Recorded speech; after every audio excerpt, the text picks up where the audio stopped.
Dan saudara, kita akan bahas terkait dengan kondisi terkini konflik di Israel dan juga Iran, saudara, bersama dengan pengamat Timur Tengah, Hasibullah Satrawi. Assalamualaikum, selamat pagi Mas Hasibullah. Waalaikumsalam warahmatullahi wabarakatuh. Selamat pagi Mas Brian. Ya, Mas Hasibullah, ini informasi yang kita baru dapatkan ini terkait dengan pemimpin tertinggi Iran, Ayatollah Ali Khamenei, yang kemudian dikonfirmasi tewas walaupun tidak disebutkan penyebabnya apa. Namun klaim dari Israel dan juga Amerika Serikat ini terkait dengan serangan mereka. Ketika kemudian dikonfirmasi meninggal dunia pemimpin tertinggi Iran, apa yang kemudian gejolak yang terjadi ke depannya? Ya, sebelum menjawab pertanyaan Mas Brian, saya minta izin untuk menyampaikan bela sungkawa, rasa bersedih sedalam-dalamnya atas meninggalnya Ayatullah Ali Khamenei sebagai tokoh paling tinggi, paling sentral di Iran, terutama bukan hanya bagi saudara-saudara kita yang mengikuti kelompok Syiah, tapi juga bagi simbol daripada perlawanan. Jadi kematian Ali Khamenei ini betul-betul peristiwa paling besar menurut saya di apa namanya dalam beberapa tahun terakhir ini, terutama karena beliau merupakan pemimpin tertinggi yang paling dihormati, paling karismatik di Iran secara khusus dan di dunia Muslim, terutama yang mengikuti aliran Syiah dan juga di kalangan perlawanan terhadap hegemoni atau Israel dan Amerika yang semena-mena di dalam melakukan serangan-serangannya kepada banyak negara. Jadi ini sebuah kabar sedih. Dan yang kedua menurut saya, Mas Brian, yang lebih menyedihkan, saya sebagai pengamat Timur Tengah mengikuti ini, meninggalnya Ali Khamenei terjadi tidak sampai 24 jam semenjak Iran Israel melakukan serangannya kemarin pagi waktu setempat atau siang waktu kita. Saya dari tadi jam 4 sudah breaking di TV sebelah dan Trump sudah mendeklarasikan bahwa Khamenei meninggal dalam serangan yang dilakukan ke salah satu tempat, ada yang mengatakan ke rumahnya di Teheran bersama keluarganya dan juga tokoh-tokoh sentral di Iran, termasuk Menteri Pertahanan, termasuk Komandan Garda Revolusi dan beberapa tokoh kunci lainnya. Itu kurang lebih jam 4 waktu Indonesia Barat, dan baru kurang lebih setengah jam yang lalu kemudian media Iran mengkonfirmasi secara resmi meninggalnya Ali Khamenei. Berarti dalam hitungan kita ini Ali Khamenei sudah berhasil dilumpuhkan atau dibunuh oleh Iran dan Israel dalam operasi yang belum sampai 24 jam. Artinya apa? Yang pertama, untuk kelas seperti Hizbullah yang sebelum Israel melakukan serangan pada tahun 2024 lalu itu juga digadang-gadang begitu besar akan melawan Israel, tapi ternyata operasi Israel butuh 10 hari untuk kemudian melumpuhkan pemimpin tertingginya, yaitu Hasan Nasrullah. Lebih tepatnya tanggal 27 September 2024, sementara dimulai di serangan pager itu di Libanon merata di kalangan Hizbullah kurang lebih tanggal 17 September. Jadi dalam hitungan saya 10 hari operasi yang dilakukan oleh Israel di Libanon terkait dengan Hizbullah pada tahun 2024 sudah berhasil melumpuhkan pemimpin tertingginya, yaitu Hasan Nasrullah. Nah, ini lebih mengejutkan lagi, lebih besar lagi karena Iran merupakan pemimpin, merupakan komandan daripada kelompok perlawanan, dan Ayatullah Ali Khamenei adalah tokoh sentral. Dia di ujung piramida kepemimpinan di Iran secara khusus dan kelompok perlawanan secara umum. Tapi untuk tokoh sentral karismatik seperti beliau ternyata sudah dilumpuhkan dalam kurun waktu tidak sampai 24 jam. Jadi ini tentu sangat menyedihkan bagi kita yang mengikuti serang menyerang ini, dan saya melihat ini hal yang lain, Mas Demawan ya. Saya melihat bahwa pola serangan yang dilakukan Israel kepada Hizbullah dan juga kepada Iran agak mirip-mirip, yaitu serangan yang dilakukan mengkombinasikan terutama di antara teknologi pelacak ya, teknologi pelacak yang bisa mendeteksi target ada di mana, yang kemudian dikombinasi dengan kemampuan intelijen informasi intelijen yang dimiliki sehingga mendapatkan info yang sangat akurat. Bayangkan untuk pemimpin tertinggi itu kemudian bisa dilumpuhkan tidak sampai 24 jam. Jadi sekali lagi ini menjadi hantaman pukulan yang sangat besar bagi Iran dan bagi kelompok perlawanan karena ya walau bagaimanapun beliau adalah tokoh sentral, walaupun kita juga paham sistem yang sudah terbangun di Iran itu sudah sangat kuat. Jadi walaupun pemimpin tertingginya meninggal belum tentu otomatis menjadi hancurnya pola kepemimpinan di Iran. Bahkan kalau kita kembalikan ke perkembangan dalam 24 jam ini, katakan per jam 4, jam 3 waktu Indonesia Barat Ayatullah Ali Khamenei sudah meninggal, tapi ternyata intensitas serangan yang dilakukan Iran tidak menurun. Dan itu bisa dibuktikan dengan banyaknya serangan di negara-negara Arab Teluk yang menyasar pangkalan Amerika di situ. Bahkan di Tel Aviv sendiri banyak yang porak-poranda akibat serangan balasan yang dilakukan oleh Iran. Artinya apa? Walaupun tanpa pimpinan tertinggi, walaupun pemimpin tertingginya sudah meninggal, tapi sistem di Iran sudah bisa merespon masa-masa kritis seperti ini dan terbukti kemampuan serangan baliknya tidak menurun karena meninggalnya tokoh sentral seperti Ayatullah Ali Khamenei. Oke, baik. Jadi walaupun kemudian tadi pemimpin tertinggi sudah dinyatakan meninggal dunia, namun intensitas serangan tidak menurun. Terutama tadi di pangkalan militer Amerika Serikat di Teluk. Dan saudara, kita juga akan menyapa Duta Besar RI untuk Iran tahun 2012-2016, Dian Wirengjunit yang sudah bergabung juga melalui sambungan daring. Selamat pagi, Pak Dian. Selamat pagi, Mas. Selamat pagi, pemirsa. Ya, Pak Dian, beberapa saat lalu kita tidak ataupun belum bisa mengonfirmasi terkait dengan meninggalnya Ali Khamenei. Namun kemudian saat ini memang sudah ada konfirmasi dari media Iran yang menyebutkan sudah meninggal dunia seperti itu. Nah, tadi yang seperti Anda sampaikan di program sebelumnya bahwa dengan meninggalnya Ali Khamenei ini tidak terlalu mempengaruhi mungkin pergantian rezim di sana karena sudah ada mekanisme yang berlaku. Kemudian bagaimana juga tadi kalau kata Mas Hasibullah bahwa ini untuk serangan-serangan juga tidak akan terpengaruh intensitasnya karena mereka masih punya sistem juga gitu ya untuk bisa menghadapi hilangnya pemimpin tertinggi di sana. Bagaimana kalau menurut Anda, Pak Dian? Terima kasih, Mas Hasibullah. Tentunya kehilangan besar. Saya juga merasakan kehilangan karena saya pribadi beberapa kali sempat bertemu dengan Ayatollah. Buat saya satu kehormatan dan saya juga merasakan kehilangan buat rakyat Iran. Ikut duka cita. Tapi begini, itulah dinamika geopolitik dunia ya. Perbedaan nyata antara pemimpin di Iran dan mungkin di beberapa negara lain, apalagi negara besar seperti Amerika, yang pengawalan terhadap pemimpinnya itu luar biasa. Kalau di Iran itu pengawalannya itu sangat tidak luar biasa.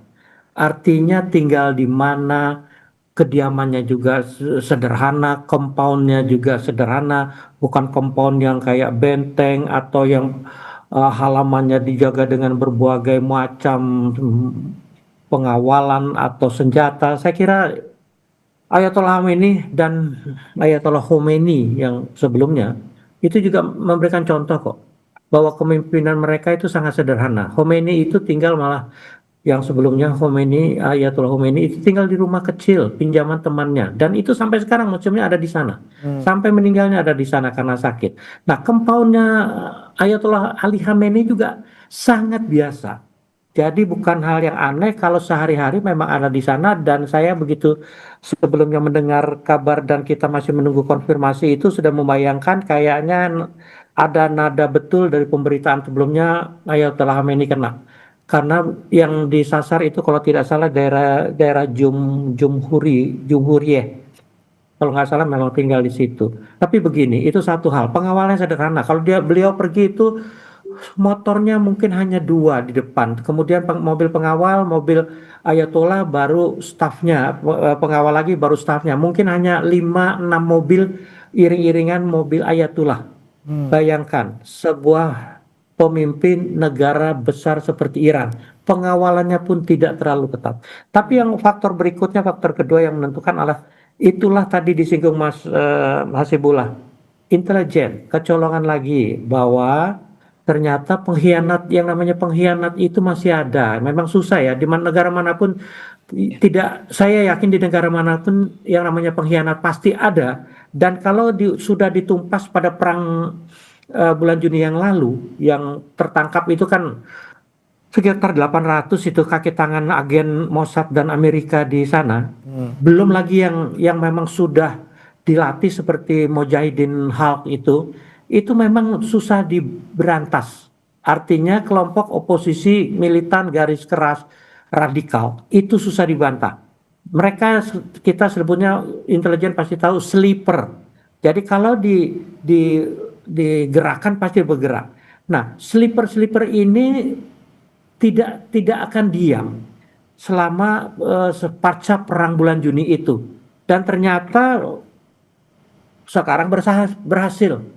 Tapi kembali kepada esensi masalahnya yang disampaikan Mas Hasibullah sudah jelas sekali bahwa sebuah negara yang baik adalah sebuah negara yang punya sistem ketatanegaraan yang juga jelas, undang-undang yang jelas. Nah, apa yang terjadi di Iran itu tadi menunjukkan sistem itu berjalan. Dengan terbunuhnya Ayatollah Khamenei tidak berarti dengan sendirinya rezim Islam Iran bubar. Tidak berarti akan ada pergantian pemimpin Iran dengan seorang berasal dari luar entitas Islam Iran, negara Islam Iran. Artinya apa? Sekarang yang pasti bekerja adalah Dewan Pakarnya Iran yang terdiri dari 7 orang ayatullah senior untuk menentukan penggantinya. Selama ini proses, semua sistem tetap berjalan. Angkatan Garda Revolusi dan angkatan bersenjatanya Iran tetap dalam kondisi perang, tempur, siap di medan laga. Hanya medan laganya memang Iran, artinya defensif. Makanya tidak heran kalau serangan pasti akan terus dan mungkin lebih gencar lagi. Saya tadinya membayangkan perang kali ini juga tidak akan lama. Karena sekedar uji coba. Tadi kita sempat singgung masalah ini.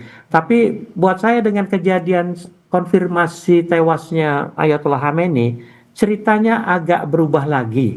Bahwa perang mungkin lebih lama karena pasti Iran lebih mengerahkan kekuatan-kekuatan yang ada di berbagai front untuk lebih diarahkan kepada sasaran-sasaran yang lebih tertuju, sehingga perang mungkin akan lebih lama tapi yang pasti tetap akan berlanjut dengan intensitas yang lebih tinggi. Oke, baik, akan bisa jadi lebih lama dengan meninggalnya Ali Khamenei. Tapi kemudian apakah Mas Hasibullah punya pandangan yang sama? Jangan kemana-mana saudara, kita akan bahas usai jeda berikut ini. Tetap bersama kami di Breaking News Kompas TV. Kembali di Breaking News Kompas TV, saudara, dan kita masih bergabung dengan Dian Wirung Jurit, Duta Besar RI untuk Iran 2012-2016, dan juga Hasibullah Satrawi, pengamat Timur Tengah. Saya mau ke Mas Hasibullah. Tadi disebutkan oleh Pak Dian bahwa meninggalnya Ali Khamenei ini berpotensi untuk membuat perang menjadi lebih lama seperti itu. Ada punya pandangan yang sama atau seperti apa, Mas? Ya, pandangan saya kurang lebih sama, tapi mungkin istilahnya saya lebih menggunakan istilah ketidakpastian ke depan terkait dengan Iran, konflik Iran-Israel ini akan jauh lebih lama. Terutama kalau kita baca dalam dua kemungkinan atau dalam dua perspektif. Yang pertama, perspektifnya Israel dan Iran yang menginginkan terjadinya pergantian rezim. Jadi ini kan satu perspektif yang dibangun oleh Israel dan Amerika, bahwa mereka ingin memaksakan terjadinya pergantian rezim. Dan sekarang jembatan ke sana, pintu gerbang ke sana sudah mulai dibuka oleh Trump dan Netanyahu dengan cara membunuh pemimpin tertingginya. Jadi kalau memang ini akan terjadi, maka akan kita saksikan ke depan, terutama dalam bentuk aksi-aksi jalanan yang itu juga didukung oleh Trump, diprovokasi oleh Trump, agar rakyat-rakyat Iran pada turun ke jalan untuk mengganti rezimnya. Dan sekali lagi kalau menggunakan perspektif ini, maka Penggantian rezim ini diharapkan akan kembali kepada Iran yang dulu sebelum revolusi 79. Jadi Iran yang justru bekerja sama berkongsi dengan Israel. Itu satu perspektif. Kita juga jangan lupa ada perspektif kedua, perspektif perlawanan. Nah, ini yang disampaikan oleh Pak Dian tadi, menggunakan perspektif perlawanan bisa jadi meninggalnya pemimpin tertinggi Ayatollah Ali Khamenei ini saya menggunakan istilah akan menggunakan pembaruan revolusi Islam Iran. Jadi setelah pertama dilakukan pada 79 dan berhasil menggulingkan rezim Shah, nah sekarang perlawanan atau simbol daripada revolusi Iran itu digulingkan, maka ini akan digunakan sebagai momentum untuk memperbaharui revolusi Islam Iran dengan cara meningkatkan aksi perlawanan terutama kepada Amerika yang memang dalam konteks perspektif ini disebut sebagai setan besar dan Israel disebut sebagai setan kecil. Jadi saya melihat ketidakpastian Iran ke depan itu akan lebih panjang lebih lama dalam dua kemungkinan tadi. Apakah opsi pemaksaan penggantian rezim yang diharapkan oleh Amerika dan Israel yang akan mewarnai atau justru pembaharuan atau tajdid Sauratul Islamiyah di Iran, revolusi Islam Iran itu akan dilakukan dengan memanfaatkan momentum meninggalnya pemimpin tertinggi Ayatollah Ali Khamenei yang itu dibunuh dalam serangan yang dilakukan oleh setan besar dan setan kecil kalau menggunakan perspektifnya kelompok perlawanan Islam Iran. Oke, tapi kalau menurut Pak Dian dari pengalaman Anda dari 2012 sampai 2016 sebenarnya mayoritas masyarakat Iran ataupun mungkin kelompok-kelompok di Iran ini bagaimana pandangannya terkait dengan rezim ini? Terima kasih Mas. Begini, saya di sana kebetulan suka keluyuran ya. Keluyuran saya itu ke 31 dari 33 provinsi. Saya banyak keluyuran dalam kapasitas pribadi, tidak membawa atribut diplomat. Saya keluyuran aja sama penerjemah saya. Nah, kalau mau jujur, sebagian besar rakyat Iran yang masih tinggal di rural areas, area perdesaan lah kalau kita bilang, walaupun desanya beda sama kita ya, tapi area yang bukan perkotaan itu, seyakin-yakinnya mereka pendukung setia rezim Ayatullah. Karena apa? Karena rezim Islam Iran telah memberikan perhatian yang luar biasa besar terhadap rakyat.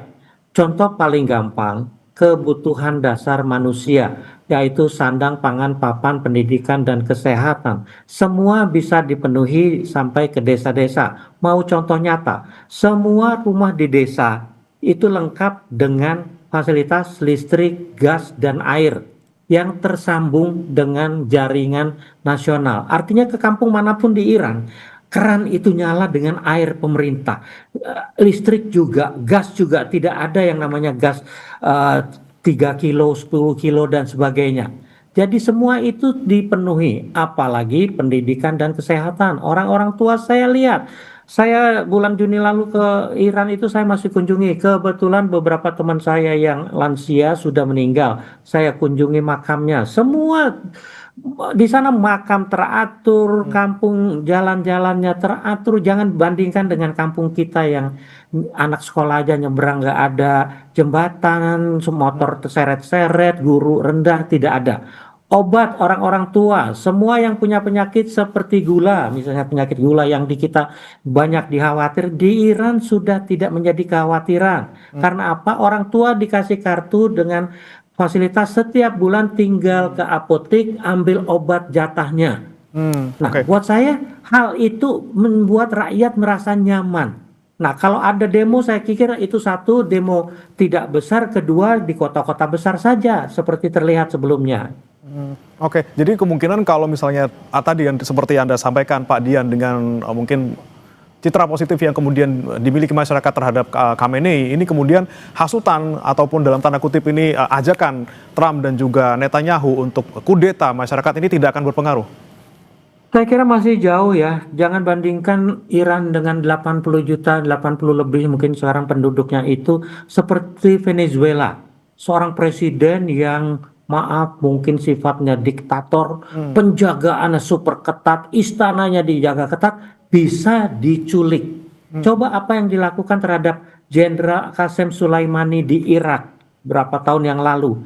Juga dikejar-kejar sama Amerika pun, padahal dia banyak membantu Amerika waktu melawan ISIS ya. Itu dikejar Amerika tidak kena-kena sampai Amerika dengan cara ya udah teknologi pengecut, bom, kena, meninggal, tewas. Sekarang ternyata dilakukan lagi terhadap seorang pemimpin sebuah negara besar. Buat saya, ya itulah resiko orang yang sederhana, yang tidak menghiraukan hidup pribadinya sebagai pemimpin, tidak seperti di banyak negara, termasuk si Trump itu yang pengawalannya seperti benteng apapun, ternyata kupingnya aja masih kena pelor, hampir aja meleset 1 senti kan selesai gitu. Tapi artinya buat saya dalam hal kesederhanaannya saya bisa membayangkan bahwa kejadian ini bisa terjadi. Baik, baik. Tentunya ini adalah kehilangan yang sangat besar buat masyarakat di Iran. Tapi sebelum kita lanjutkan dialognya, Mas Hasibullah dan juga Pak Dian, ada informasi yang ingin kami sampaikan juga terkait dengan konfirmasi kematian Ayatollah Ali Khamenei. Ini juga disampaikan oleh jurnalis di Associated Press yang berada di Iran, dan berikut pernyataannya. Iran's supreme leader, the 86-year-old Ayatollah Ali Khamenei, is dead. That's according to reports on both Iranian state television and its IRNA state-run news agency. Now, they offered no details on how Khamenei died, but he was the target of joint American-Israeli airstrikes that have just pummeled at Iran over the last 24 hours. Now, his death is going to set up a new moment for Iran. Iran has only had 2 supreme leaders so far, the Ruhollah Khomeini, who led the 1979 revolution, and Khamenei, who came into power in 1989 and led Iran through decades of tensions with the United States over its nuclear program, as well as its support for proxies in the wider Middle East. Baik, kita lanjutkan perbincangan bersama Mas Hasibullah dan juga Pak Dian. Saya ke Mas Hasibullah. Mas Hasibullah, bagaimana Anda melihat kemudian negara-negara di kawasan Teluk ini merespons meninggalnya Ali Khamenei, dan apakah kemudian meninggalnya Khamenei ini juga dikhawatirkan oleh para pemimpin negara di kawasan Teluk, terutama untuk stabilisasi di wilayah mereka? Ya, saya rasa di salah satu TV kemarin saya sampaikan bahwa perang ini tidak ada yang menang kecuali Israel, dan tidak ada yang lebih kalah melebihi negara-negara Arab Teluk. Kenapa saya katakan begitu? Karena sekali lagi yang menginginkan perang ini dari awal, ingin memaksakan perang ini adalah Israel. Bahkan Amerika sendiri, kalau kita baca dari upaya-upaya yang dilakukan, minimal kalau kita memahami dari panggung depan yang disampaikan, bahwa Trump sendiri tidak menginginkan perang ini menjadi opsi di masa-masa awal, walaupun akhirnya diambil. Itu lagi-lagi kita menggunakan panggung depan. Kalau panggung belakangnya sandiwara, saya tidak punya kemampuan melihat ke sana, tapi yang statement disampaikan ini adalah justru order atau permintaan dari Israel, karena sekali lagi menganggap Iran sebagai ancaman eksistensial. Dan dalam itu maka sebenarnya jangankan negara-negara di Timur Tengah, bahkan Amerika sendiri pun, minimal saya menggunakan bahasanya Thomas Friedman, itu pada akhirnya melayani atau membuat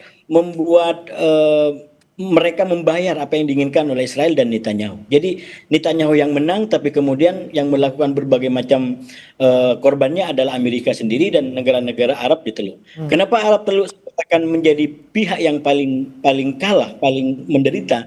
Karena dia berada pada posisi yang serba salah. Dia akhirnya berhadapan dengan Iran yang juga tidak mau menjadi musuh, tapi juga bisa juga berhadapan dengan Amerika, bahkan juga Israel kalau salah-salah mengambil sikap. Dan ketika Israel mengambil opsi menyerang, akhirnya yang juga dijadikan sebagai target oleh Iran adalah negara-negara Arab Teluk ini, yang sebenarnya kalau kita baca daripada sikap rakyatnya, masyarakatnya yang sudah sudah jenuh dengan kesewenang-wenangan yang dilakukan oleh Amerika dan Israel, mereka menginginkan adanya negara yang menjadi simbol daripada perlawanan, yang bisa mengimbangi kesombongan, yang bisa mengimbangi kesewenang-wenangan yang dilakukan Israel dan Amerika. Dan sosok itu atau negara itu selama ini ditampilkan oleh Iran dengan kelompok-kelompok perlawanan. Jadi secara tradisional sebenarnya masyarakat di negara-negara Arab Teluk dan Timur Tengah secara umum itu justru menyambut kedatangan Iran yang menjadi pahlawan baru terutama dalam perang 2024-2025 yang ternyata berhasil menembus pertahanan Israel yang dikatakan paling hebat.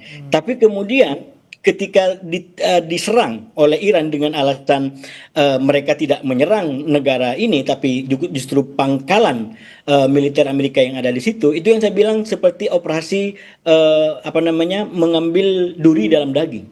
Jadi ada di situ tapi itu akan melukai negara-negara Arab yang diserang oleh Iran. Memang yang ditarget adalah duri, yaitu pangkalan militer Amerika di situ, tapi dagingnya adalah justru yang selama ini satu semangat, berada dalam hubungan yang cukup baik sebagai tetangga dengan Iran. Dan saya melihat itulah yang juga disampaikan oleh negara-negara seperti Qatar, bahkan Qatar dalam jumpa pers terakhir menyatakan mereka punya hak untuk membalas. Tapi sepertinya masih juga menahan diri karena kalau juga membalas ini akan menimbulkan pola konflik yang lebih kompleks lagi dan dikhawatirkan pada akhirnya justru akan semakin merugikan negara-negara Arab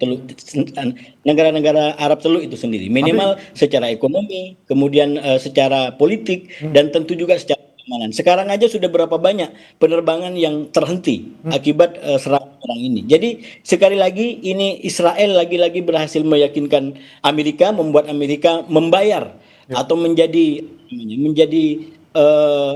melaksanakan misi Israel. Dan yang paling kalah, kalau harus ada dikatakan yang paling kalah dari perang ini adalah saya menganggap dari kalangan negara Arab Teluk yang akhirnya menanggung dampak langsung dan tidak langsung daripada perang ini. Oke, tapi ke depannya kalau menurut pandangan Mas Hasibullah, seperti apa kemudian sikap dari tadi ada mungkin Qatar, ada Bahrain, ada Arab Saudi, ada Uni Emirat Arab juga di sana, kemungkinan mereka akan membalas serangan seperti apa, Mas? Apakah ada kemungkinan seperti itu dan seberapa besar kemungkinannya?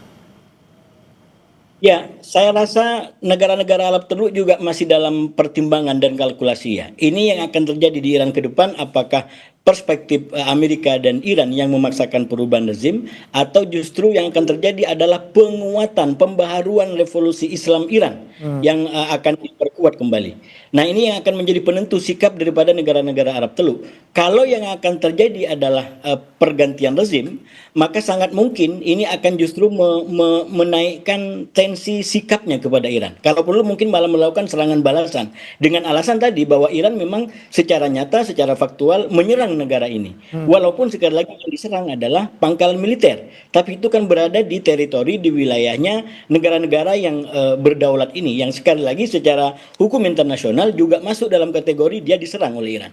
Jadi dia bisa menggunakan klausul itu untuk melakukan serangan balik. Tapi kalau itu dilakukan, berarti menurut saya negara-negara Arab Teluk sudah mulai mengambil konklusi bahwa masa depan Iran adalah masa depan pergantian rezim, di mana rezim yang akan terbentuk ke depan diharapkan adalah rezim yang lebih pro-AS, pro-Israel, dan memperkuat aliansi dengan kekuatan-kekuatan pro-Amerika di Timur Tengah. Tapi kalau yang terjadi sebaliknya, bahwa yang akan terjadi adalah justru pengukuhan kembali, pembaruan revolusi Islam Iran, maka menurut saya ini akan semakin menahan diri, karena sekali lagi fakta Iran mampu menjangkau Israel itu juga menjadi daya tarik seperti yang saya bilang tadi di awal.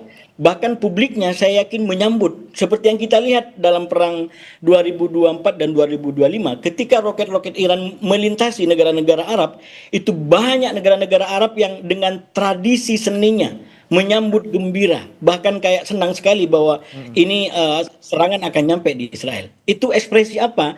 Sebenarnya yang pertama itu adalah ekspresi kekesalan mereka terhadap kewenangan Israel selama ini yang tanpa ada orang yang bisa menjewel, tanpa ada orang yang bisa menghukum. Dan dalam 2 tahun, 3 tahun terakhir, kemudian Iran tampil sebagai pihak yang bisa mengimbangi itu. Nah, itu yang saya bilang sebenarnya itu adalah mangsa pasar baru sebenarnya. Iran mendapatkan pasar baru di wilayah-wilayah di Timur Tengah gitu. Cuman sekali lagi kan mereka juga masih terlibat dengan sistem keamanan Amerika dan Israel, sehingga mereka tidak langsung keluar dari berbalik dari menjadi koalisinya Amerika lalu kemudian berbalik menjadi ke Iran. Tapi paling tidak perimbangan sudah mulai dilakukan. Misalkan Arab Saudi juga sudah melakukan rekonsiliasi dengan Iran, dan kalau Qatar malah memang sangat dekat dengan Iran, malah beberapa negara Arab Saudi sangat dekat dengan Iran. Jadi saya dilema negara-negara Arab Teluk berada pada titik simpang itu. Apakah masa depan Iran akan menjadi pergantian rezim yang lebih pro Barat, pro Amerika, pro Israel, atau justru ini akan menjadi pengukuhan bagi revolusi Islam Iran ke depan? Nah, ini kemudian yang jadi pertanyaan saya nanti ke Pak Dian soal dengan sikap negara-negara di Teluk yang sejauh ini paling tidak belum memutuskan untuk menyerang Iran kembali, apakah ini akan menggeser ke tadi pergantian rezim ataukah pengukuhan revolusi Islam Iran? Kita akan bahas usai jeda, saudara. Tetap bersama kami di Breaking News Kompas TV.